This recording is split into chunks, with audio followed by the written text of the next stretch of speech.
thank you so much for coming in today, because pleasure. we were so excited to hear that you're coming to Ireland, and particularly you have this big gig in Whelan's tomorrow night as well. Yeah. How are you feeling about that?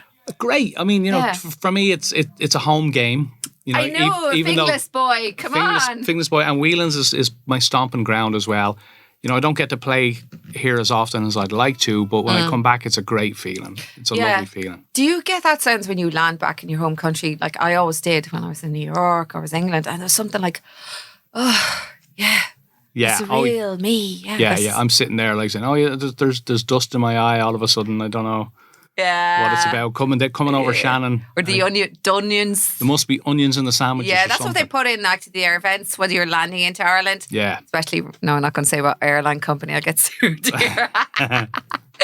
But your biggest thing as well is that your live gigs are so important to you, aren't you? Aren't they? Yeah, really, I'm probably more a live performer than I am a studio guy. Yeah. It's I love being able to bounce off that energy of people in front of me. Well, you're in good company because my junior producer there, Killian Keating, is also a live performer addict, and he's only 16, so he's he's chomping at the bit. He kind of has to just line up a few things before he takes on too much. But he was so inspired when I mentioned you were from Fingless for the start. Yeah. That's always a good thing, because you want people from your hometown to inspire the next generation.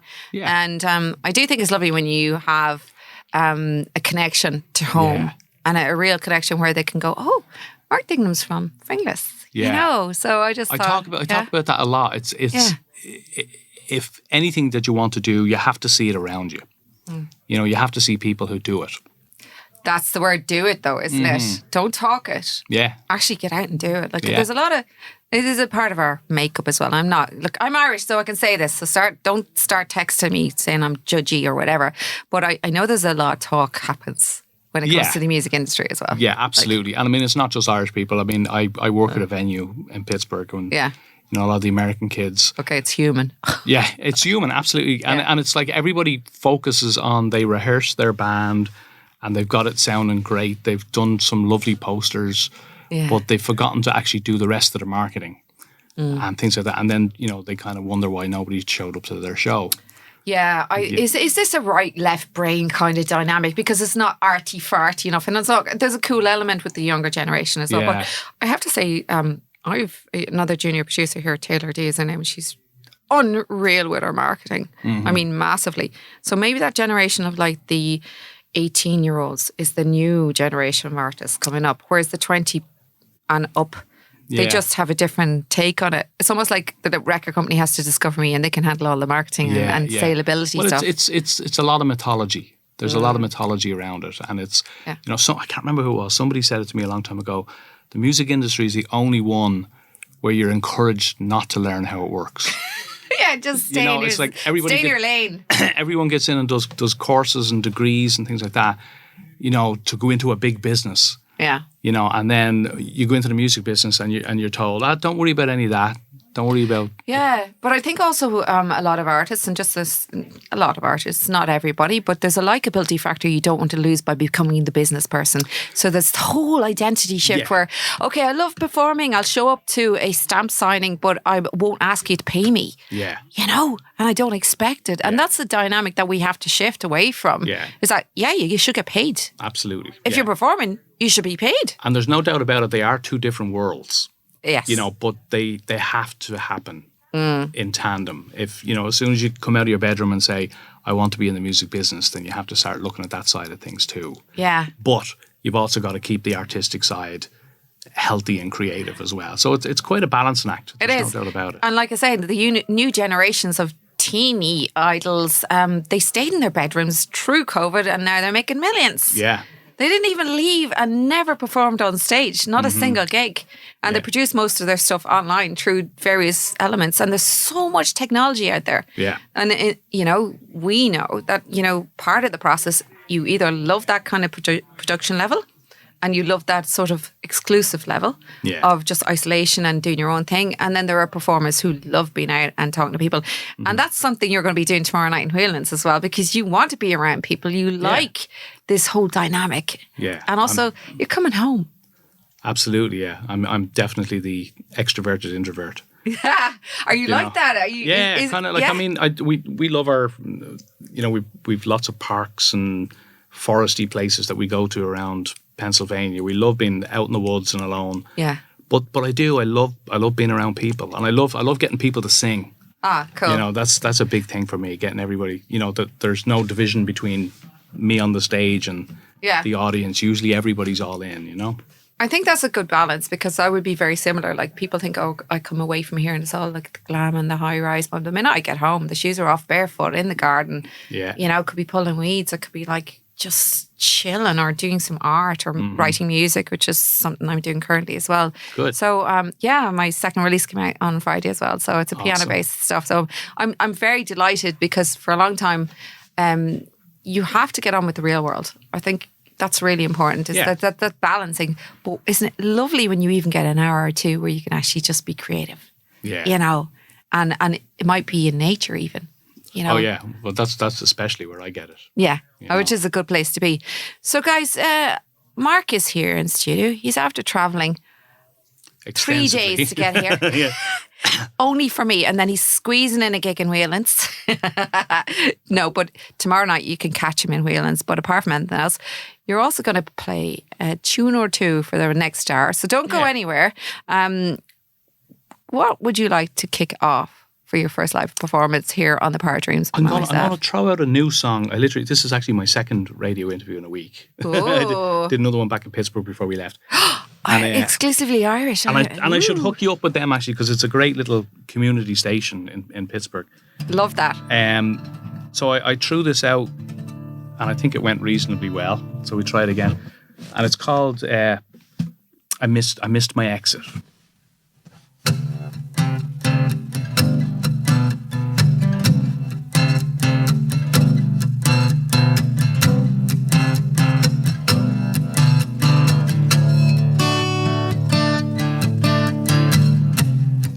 I missed my exit, thinking about you, Followed the nearly full moon out on the western highway,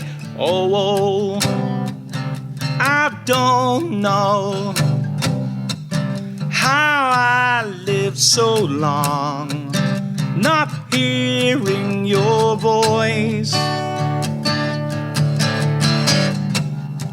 I missed my exit. I missed my exit. I missed my exit, but I'm fine. Who's singing all these songs among the intermittent cloudy skies? I see a silver moon. Wheels turning round and round along the interstate of rhythms true. I see a silver moon. I see a silver moon. I think our candles should burn together, We should philosophize till dawn. Make love in the valley. Oh, fireflies all around. My, I should be homeward bound.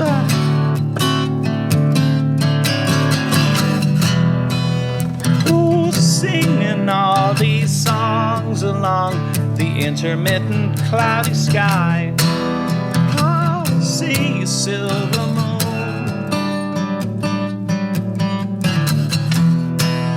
Wheels turning round and round along the interstate of rhythms true. I see a silver moon.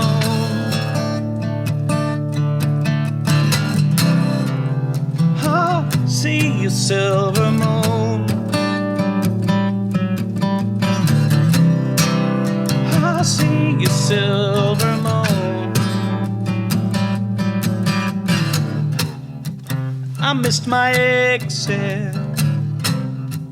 I missed my exit, oh, oh. I missed my exit, but I'm fine. Woohoo! So that's a world exclusive on that one. My goodness. Love that. Absolutely love that, guys. If you're tuning in now, that's Mark Dignam, and he is performing live in studio here on the Power Dreams. I love the climb vocally. That's not easy. Yeah, no, I'm not a morning person, so it's not easy. But you made it sound lovely, I have to say. I can hear the development in that as well from your earlier stuff.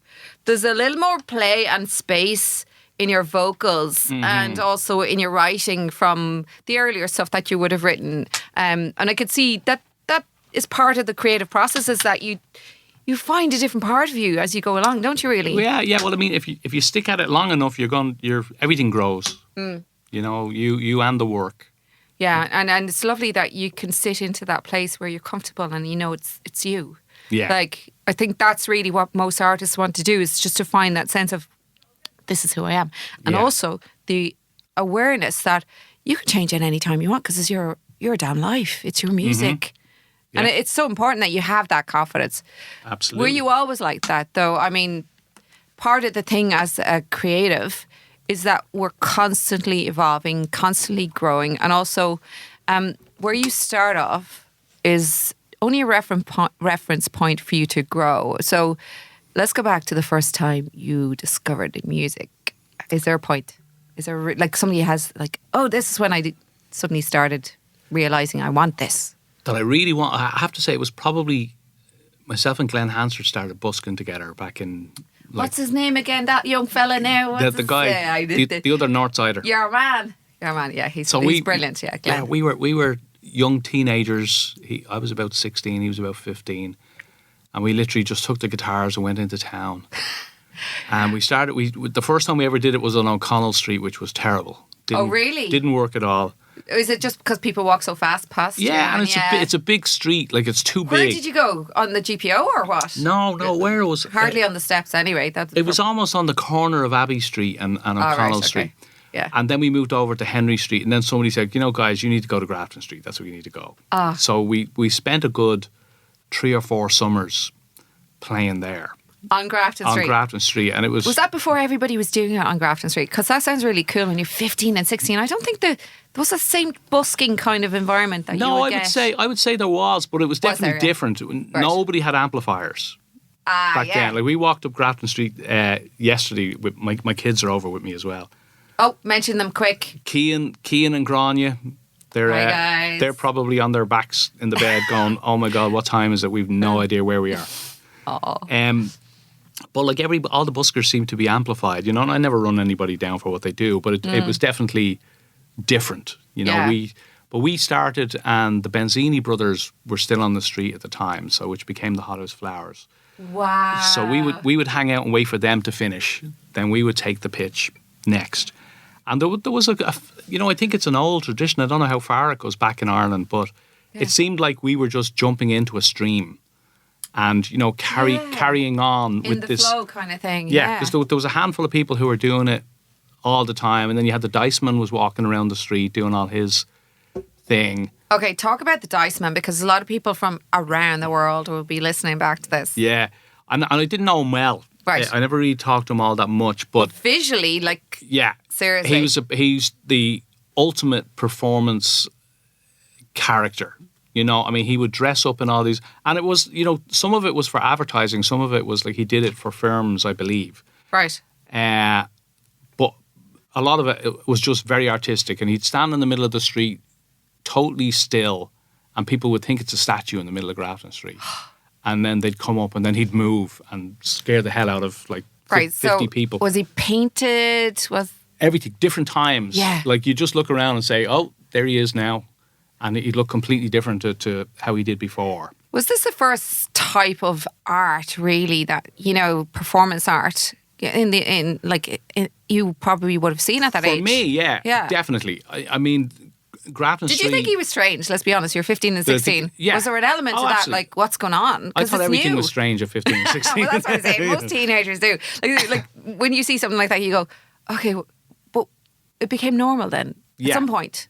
Yeah. You knew. And I think that was the great, it literally was the opening up time for me. It completely changed my world. I was, invited to mix with a whole bunch of people that I didn't mix with in the past. I grew up in a suburb on the north side of Dublin. I would have said that my upbringing was a little bit insular in that way. It was just all about that community. Yeah. So all of a sudden it was like a different planet. Right. All these being introduced to a lot more artists. I didn't know too many artists in Finglas. Now, I mean, I knew Christy a little bit. Yeah. We were neighbours for a while. And right. he was a great, wonderful guy. I knew a lot of musicians, but not artists in that way. Yeah. For some reason, I don't quite know why. Can I pull you back to Grafton Street for a second? Because this is the day of Brussels. Yeah. And the Pink Elephant. Uh-huh. And the Coffee Inn. We used to hang out. Coffee Inn, yeah. And there was a late night place as well. And what was the other nightclub there? Just there was a dancing place down the alleyway as well. Opposite, Lily's. It was Lily's, but there was also further on a more grungy place. You went down Brussels, but the opposite road down that way, I'm sure there's people shouting at the radio right now. There was a big place that was like a few stories. Was floors. it the Dark Club? I can't remember, but I know you didn't have to look all pretty going in. Yeah. You wore it was stomping low, boots. It was low key, yeah. Yeah, and you could be as grungy as you wanted and still fit in as well. That's probably what it was. I mean, I think they called it the Dublin Arts Club, the Dark Club. Right, yeah.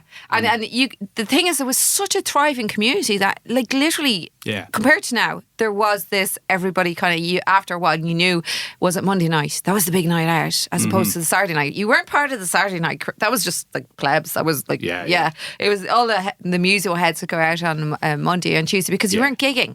Right. You weren't performing. Yeah, Tuesday night was our Saturday night. Yeah.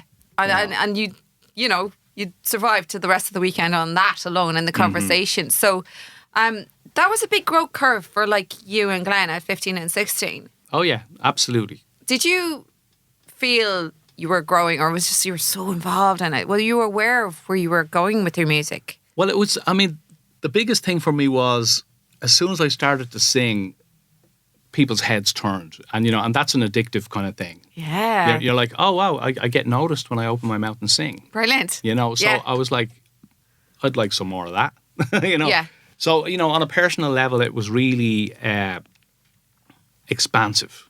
Okay. For sure. And also it's very pivotal because this is what we do. We mentor young people as well, the creative arts, right? That if you can build self-esteem and make an awareness that you're different, you feel different. Everybody feels different when they're a teen, and you're lost and you're confused. So let's take it that's the bar. That's everybody's bar as a teenager, right? Yeah.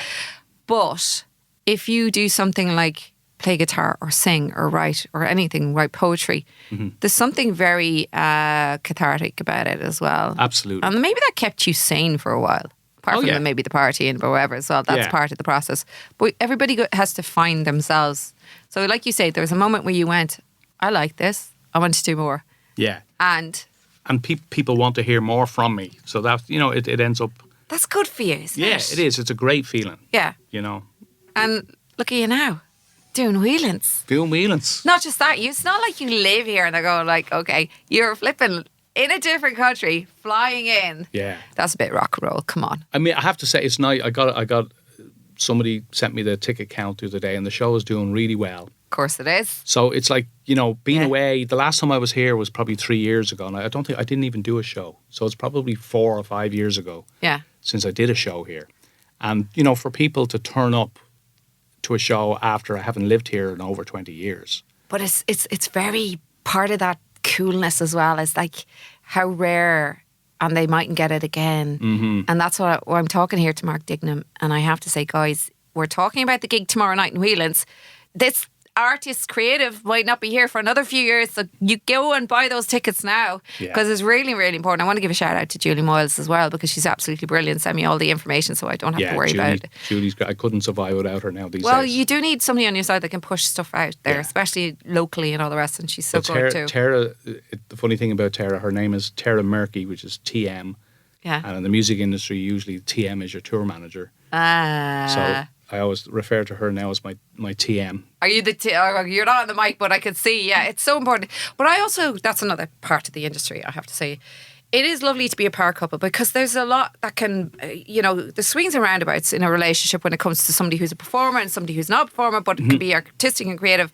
I love when I see a couple come together and travelling together and showing up to gigs together, because that's the ultimate, having a solid, loving relationship and having a great career. People tend to sometimes separate the two. And I don't know if that's necessarily healthy for a relationship either as well. So it's great to see you guys here together as well. And I am going to absolutely put that out there, because life is so bloody short.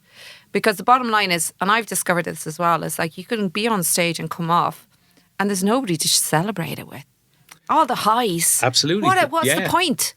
There's definitely shows. There's definitely shows that I've done where even though they've gone really well, and I'm traveling on my own for one or two, and then you kind of like go back to wherever it is you're staying, and you're kind of sitting in the room going, well, I guess that was that. Yeah. There's something a bit weird about that, Yeah. And then you get a little text in, hey, you were awesome, and that was great. I was tuning into you. I was listening to you.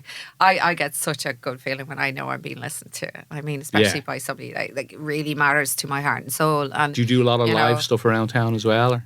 I haven't for a while, because I focused for the past 2 years producing my music, and I would show up to events for young artists and musicians, and I've been doing a lot of charity works for the past 20 years, and I made a decision that I was putting a lot of energy into everybody else, and I just took that singular step and stepped back and went, I've all this music I've been writing since I was 14. Yeah, you got to balance that out. Yeah, because I won a Mulla Noga when I was about 19, and I can remember Mike Scott coming up to me going, oh, that's a great song, and I didn't know what that meant at the time, because you have to find a time that's right for you. And that's it, where I'm at right now. And I'm delighted. I got signed to a record company in Germany about 2 or 3 months ago. And it suddenly went, well, you're serious now.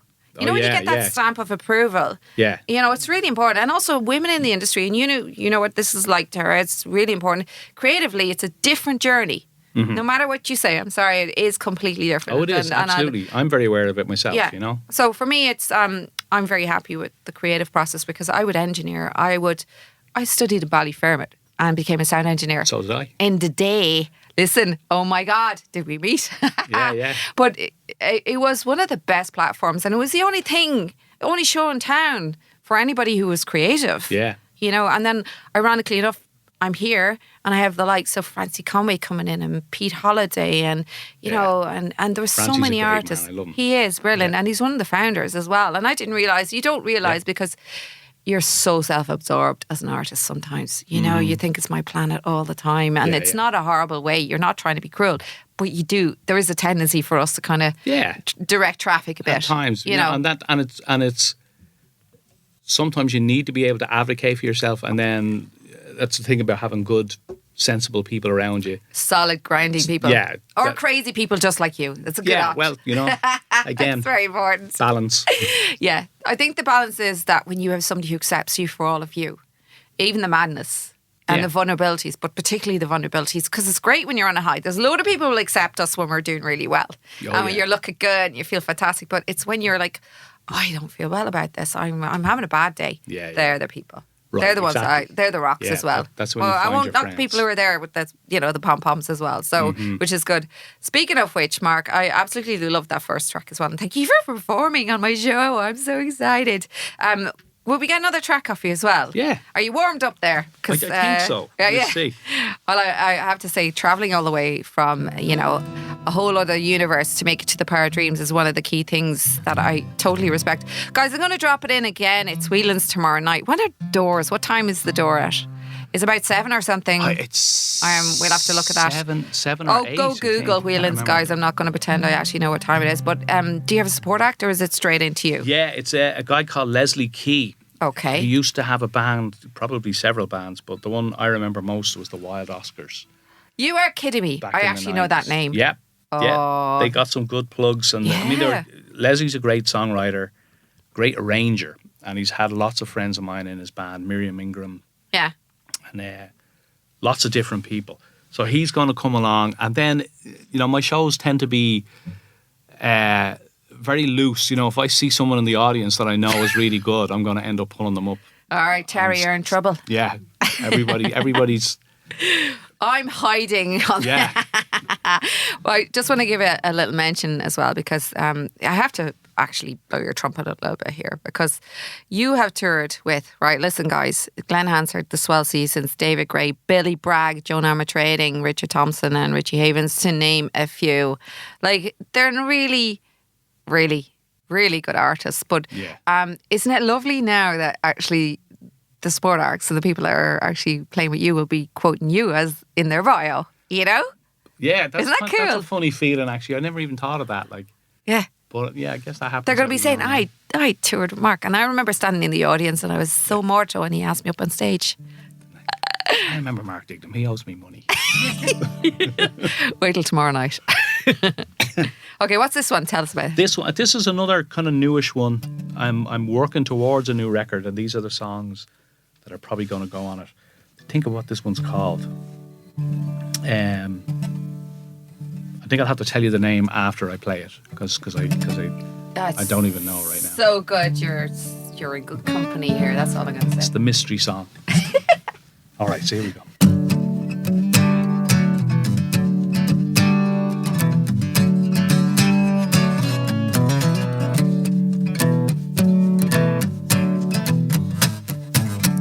East and west of the city there are people struggling. Mother gets an Uber she can't afford. Go to a doctor she might not need. If it weren't so crazy to live in this weird and wild 21st century. I'm sailing on a strawberry moon, feeling like an infidel fool, standing on the outside looking in with a crooked grin. I feel like we're losing control. Somebody grab my soul, hold me tight. Whoa, say goodnight, and be there when the morning light comes.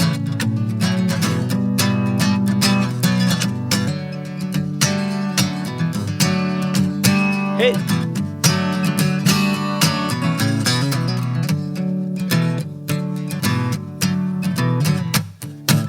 Where are our jetpacks and the promise of cheaper building materials?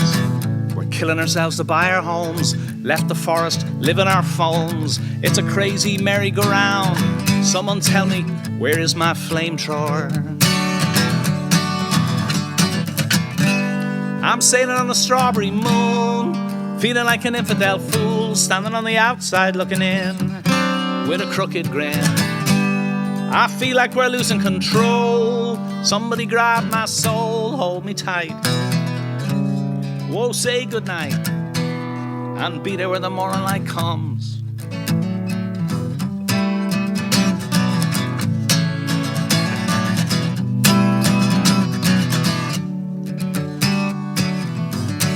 Sailing on a strawberry moon.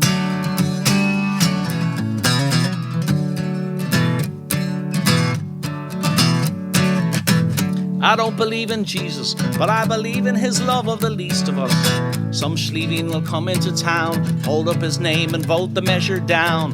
We're going around and around, oh, repeating bad history.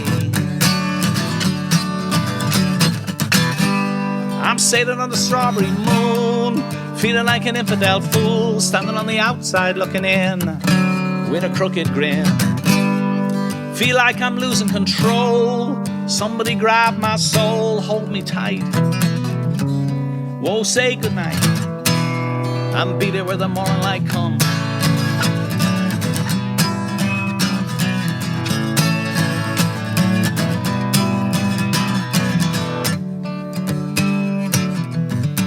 Sailing on a strawberry moon.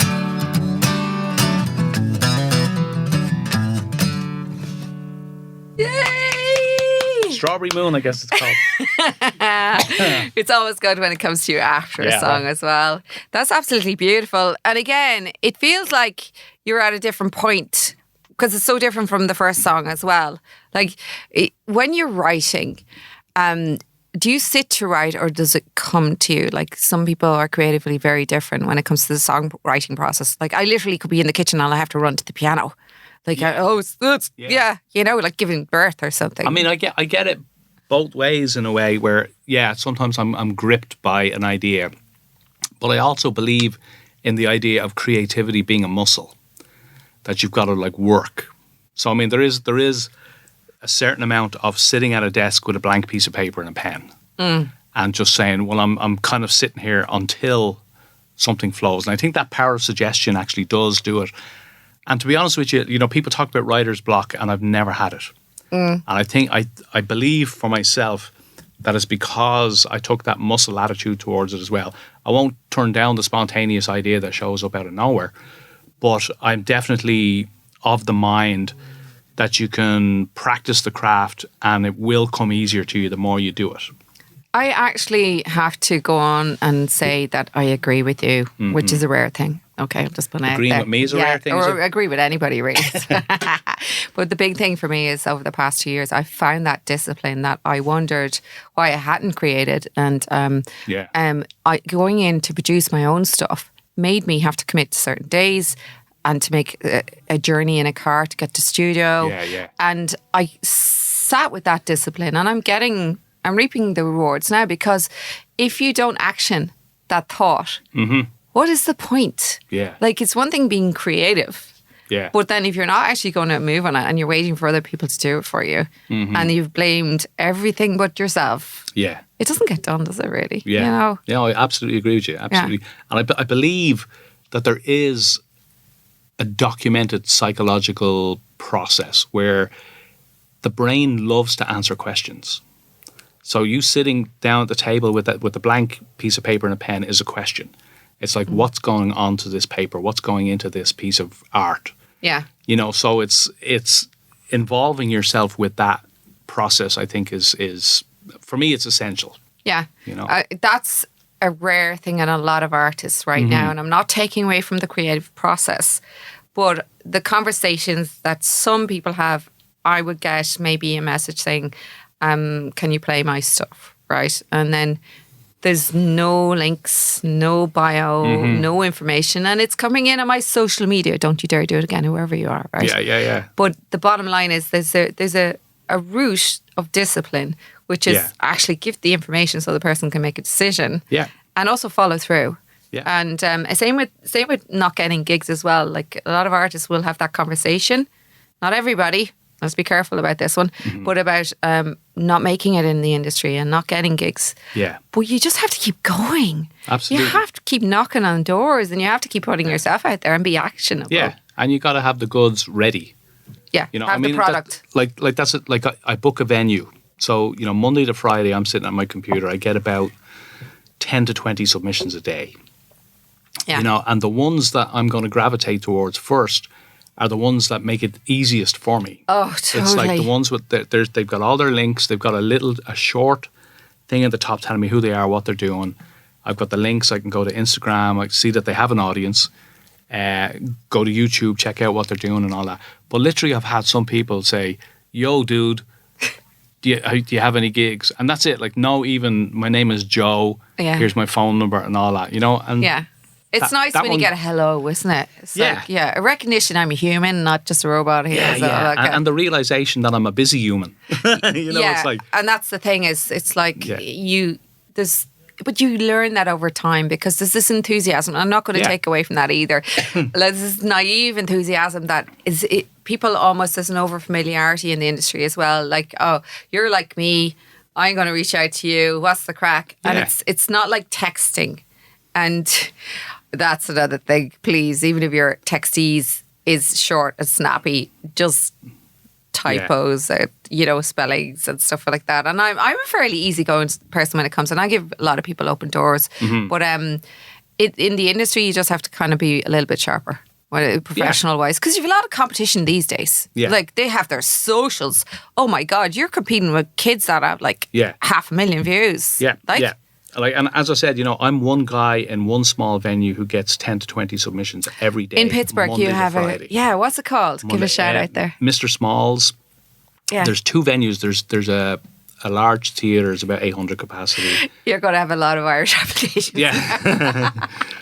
And there's small. I book mostly the smaller rooms, about 200 capacity. I love that you said smaller. 200 is small. And it's not. Radio, You're right, and it's not actually, because the amount of people that come looking for a show there, and I look around at what they're doing and what their social media. They've got like 50 people on followers, and I'm like, man, there's no way you're going to put close to 200 people in this room. You know, that's the other thing as well, right?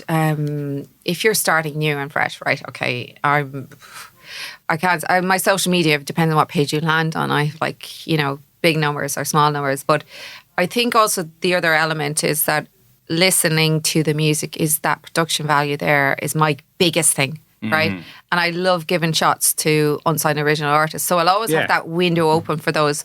But when it comes to being on stage, are they capable of carrying enough the crowd? And will they bring in numbers? Yes.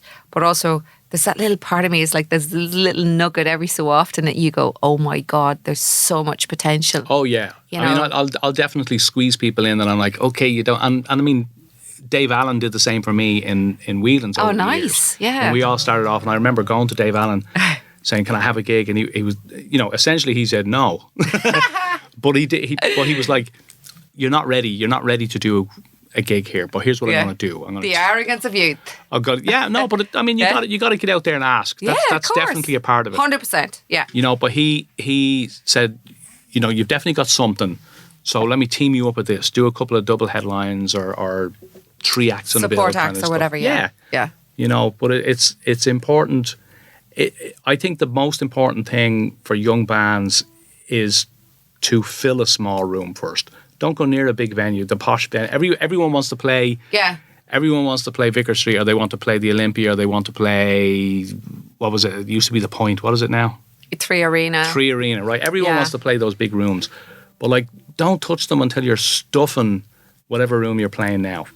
Play the tiny rooms until you've got a regular audience that's stuffed that room every time. But also another part of that is as well, you see the bigger bands wanting to play the smaller venues because you're looking at profit margins, so you're looking at more intimate gigs, because a lot of big names want to get away from the auditorium scenario because there's something about the connectedness of being in a church or in a smaller venue that you kind of, it's quite intimate. We all love that intimacy, absolutely. And everybody there is like ready for like snaps, you know, like I can remember in Whelan's in particular, like the rooms are made so you feel that intimacy. It's got enough space, and Dave is a great guy as well, and he's really great facilitator of artists. Yeah. But he also has a high bar for artists as well. It's not like he's just letting anybody in the door, guys. I'm not saying that, but he likes to give everybody a shot once you hit the certain bar. There has to be quality control to build up the legendary reputation they have. Yeah.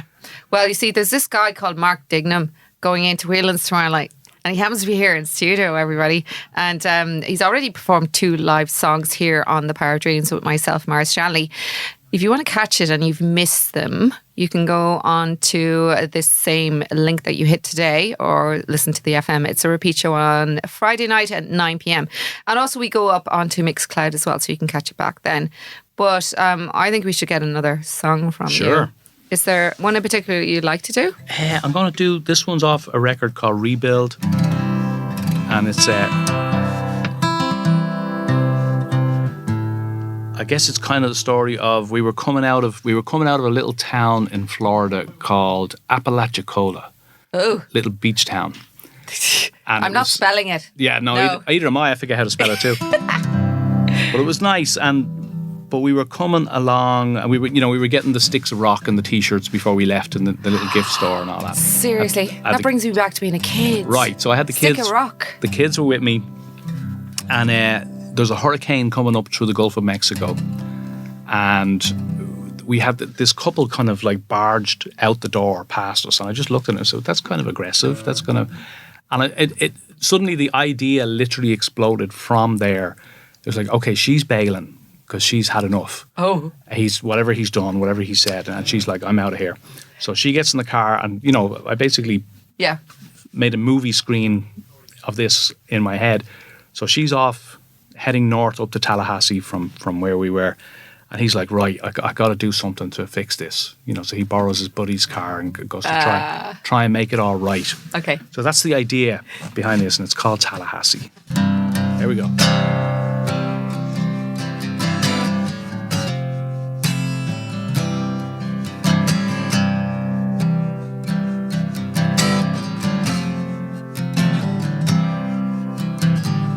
Fought so hard this morning, thought the room would shake. Most of what I said was wrong. Realized my mistake. Now I'm screaming down the highway trying to find where you have gone. Don't think I've made a mess like this in oh so very long. Trying to beat a storm to Tallahassee and the clouds coming down. Trying to beat a storm to Tallahassee and the clouds coming down. Trying to beat a storm to Tallahassee and the clouds coming down, coming down, coming down, coming down, coming down.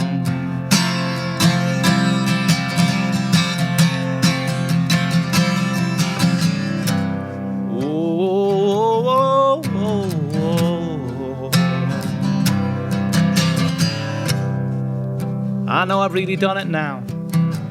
You say you're not coming back. My heart is an origami project that's been stamped on flat. Now I'm screaming down the highway trying to find where you have gone. Don't think I've made a mess like this in oh so very long. Trying to beat a storm to Tallahassee and the clouds coming down. Trying to beat a storm to Tallahassee and the clouds coming down. Trying to beat a storm to Tallahassee and the clouds coming down, coming down, coming down, coming down, coming down.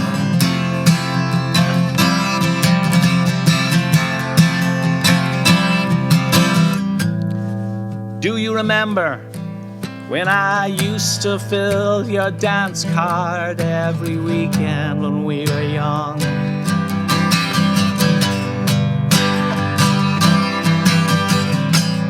Do you remember I used to hold you softly? Can we try it one more time? One more time, one more time, one more. Trying to beat a storm to Tallahassee and the clouds coming down.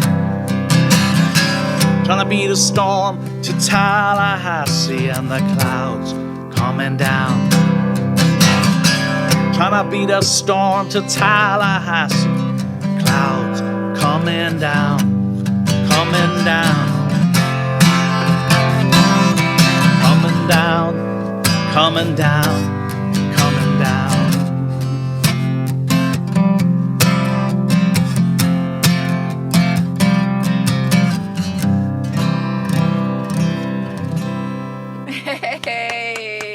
Thank you. Super stuff there. So, as you were singing, I just kept thinking, do you write poetry or is that part of the process as well? Because there's a real element of that play on words, description, storytelling, conversation in that. It's always lyrics first for me. Is it? Well, I would say 90% of the time. Yeah. You can hear it. You know, when you hear another artist, you can hear it's driven by that description, that little journey, Yeah. Yeah, no, I love to write. I mean, I think I'm more a writer who just happens to have a guitar sometimes, Yeah. It's a good place to be as well, because you used a word in one of the songs there, sleeving as well, which is very iconic. And only a few, coming from where I come from, you'd that was, if you were called that, that's Yeah. Yeah, it's very, very distinctly Irish, to say the least. Isn't it? So, guys, for anybody who doesn't know what that means, it means, go on, you describe. Well, to me, it means somebody who's just really sly and untrustworthy. Exactly. So, I think in every part of the planet, there's a word that doesn't necessarily get said in Ireland or wherever you're from. It's outside of, but we all get it. And God, if you're called a sleeving, you're not going to be trusted. Yeah. Oh, absolutely. That was it. I remember when my mother would say it about people when we were young, and you could hear the, I won't quite say venom in it, but you knew it was a serious thing. Yeah, what's the word? Is it onomatopoeia or something? Is that how you describe that? Yeah. Hey, and it's one of those great Hiberno Irish words, that I'm not even sure it's. I don't know if it comes from Irish. It feels like it probably does in some way, but I don't quite know. I'm wondering if there's some sort of Latin derivative of it, leaving, or is it, like you say, there's something there that's very Irish. But there's the same thing as Gleador, which is, or attorney is the same as Gleador, which is a solicitor or a lawyer. And over you've got attorney in America, an attorney. Yeah. So there's all these derivatives that sneak in around us. And I was saying earlier about galore, which is go-lore, which is plenty of. Yeah.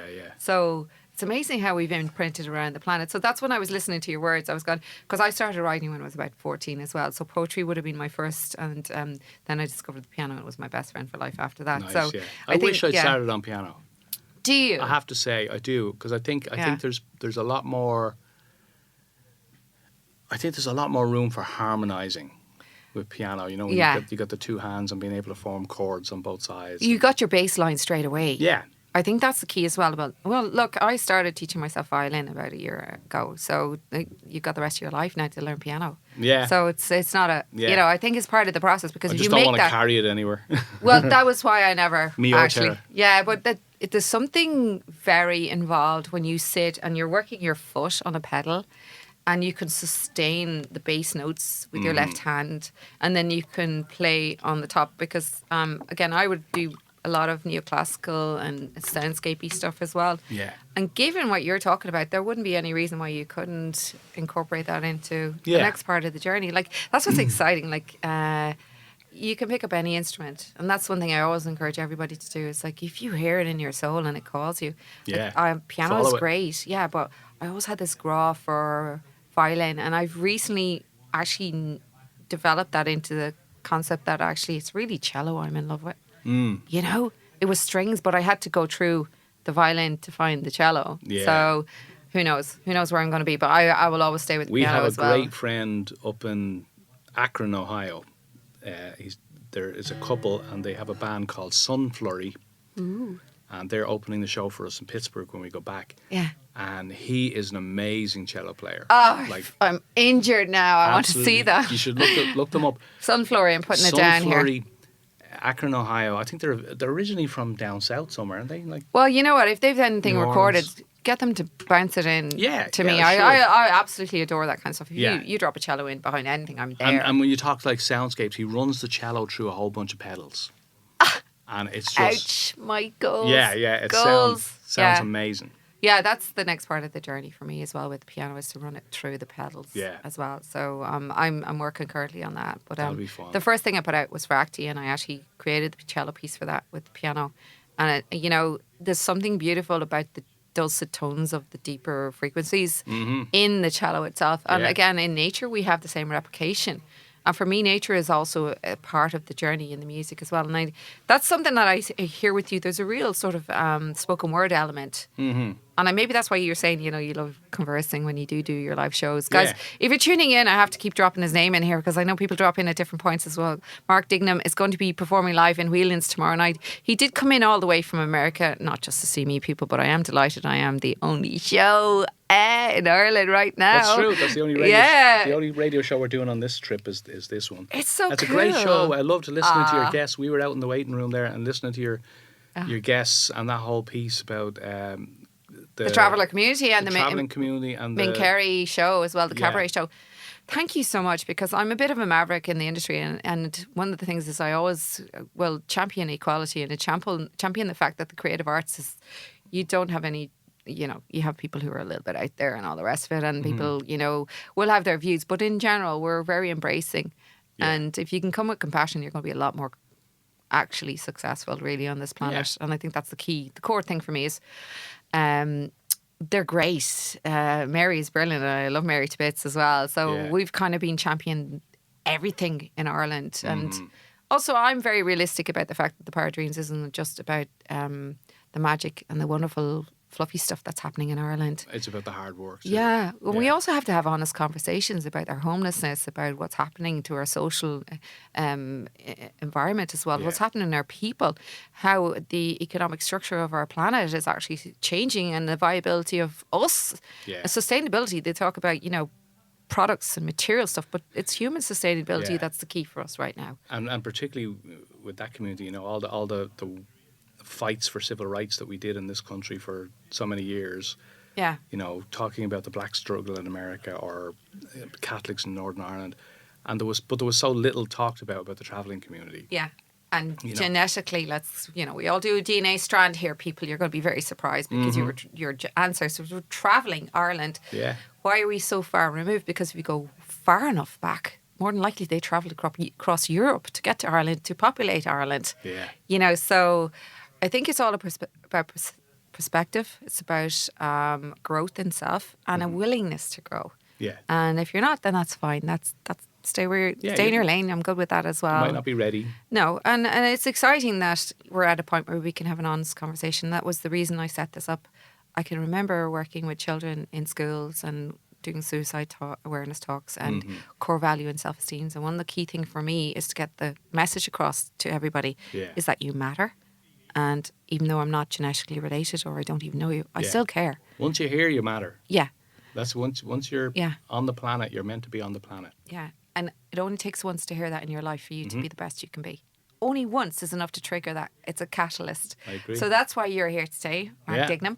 I really appreciate it because you matter. You're making a difference. And I'm delighted Terry's here as well because you're making a difference too. And it's really important because there's somebody tuning in today who wanted to hear this today, who wanted to know that there's a lane that they can fit into. And if they want to move into another lane, they can go that. Or maybe they just want to drop the lane and have an open plane. And that's what life is about as well. So I think the key thing is that we can make a massive difference through writing.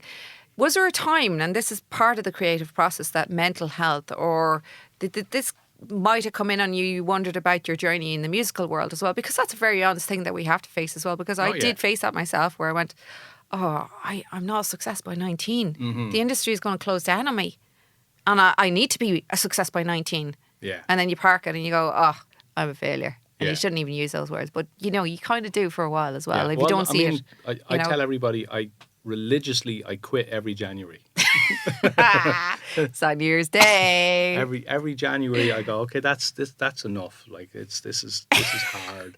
All this running around and things like that. Is that the Christmas gigging exhaustion? I don't do much around Christmas. Do you not? No, I tend to spend the winter more contemplatively. Oh, you're such a poet. That's probably my process really is to not. I think it's like probably March I start kicking in again. You know, early March. Sounds familiar though. I've spoken to a lot of artists who really it's like a process you have to just grow and heal and also recharge. You genuinely have to find that space. I love the fact that we can say we're artists because it explains a lot away, doesn't it? Even the moodiness.